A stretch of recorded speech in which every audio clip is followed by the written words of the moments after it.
Brief commentary on Sura Al-Baqarah. Sura Al-Baqarah is the first of the surahs of the Quran, sent down after the relocation of the Prophet, peace and blessings of Allah be upon him, to Medina.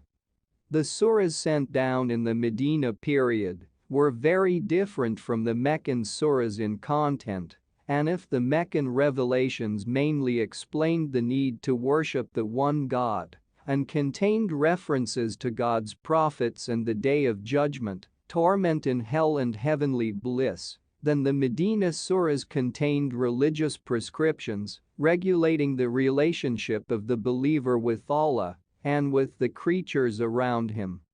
The superiority of Sura Al-Baqarah is reported in many hadiths of the Messenger of Allah, peace and blessings of Allah be upon him. It is narrated from the words of Abu Umama that the Prophet, peace and blessings of Allah be upon him, said, "Read Quran, because on the day of resurrection he will come and intercede for his own.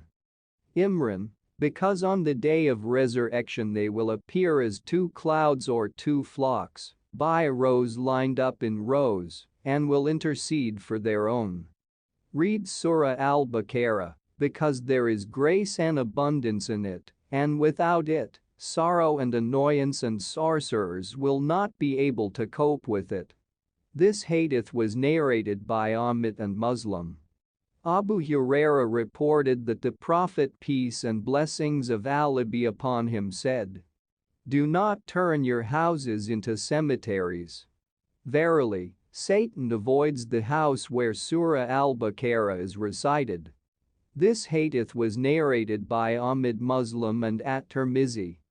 Usaid Qudair is reported to have said that one night when he was reciting Surah Al-Baqarah and his horse was tied next to him, that horse suddenly became agitated and began to move. He stopped, and the horse calmed down. Then he began to read again, and the horse became agitated again, and when he stopped, she calmed down. Then he began to read again, and she became agitated again, and then he stopped reading. At that time his son John was not far from the horse, and he was afraid that she would trample him. He took the child away, and when he raised his eyes to the sky, he saw nothing. The next morning, he told about everything to the Prophet, peace and blessings of Allah be upon him, and he said, "Read, O Ibn Qudair. Read, O Ibn Hudair." Usaid said, "O Messenger of Allah, I was afraid that she would trample John, who was next to her, so I raised my head and walked over to him. And then I raised my head to the sky and saw there something like a cloud, in which there was something similar to lamps, after which it disappeared from my sight." The Prophet, peace and blessings of Allah be upon him, asked, "Do you know what it was?" He replied, "No." He said, "These are the angels who approached at the sound of your voice, and if you continued to read, then in the morning people would be able to see them, and they would not hide from them."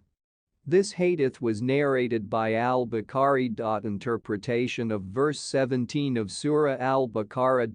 As Sati wrote, "This parable is fully consistent with the position of hypocrites, since they are like one who lit a fire to illuminate pitch darkness.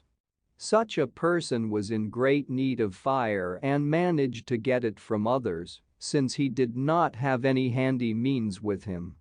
As the fire lit up all around him, he saw where he was in danger and where he could be safe. The fire brought him great benefit and gave him joy. He even thought that he could keep this fire, but Allah deprived him of light and joy. He was again in pitch darkness, with nothing but burning coals. They could no longer illuminate the space, but they could severely burn and harm. This man was surrounded by several glooms at once. The gloom of the night merged with the gloom of the clouds, the gloom of the rain, and the gloom that came after the bonfire was extinguished. How can you describe the position of this person? The same is the position of the hypocrites, who light their way thanks to the faith of the faithful, since they themselves do not possess this quality. The light they receive illuminates their path for a while, and they derive some benefit from it. They save their lives and protect their property. They guarantee themselves some security in world life, but suddenly death overtakes them, which deprives them of the opportunity to use someone else's light. They are saddened, and they are awarded the most severe punishment. The darkness of their graves thickens from the darkness of unbelief, the darkness of hypocrisy and the darkness of all kinds of sins. And after all this, the darkness of the fiery hell awaits them, and how disgusting this place is.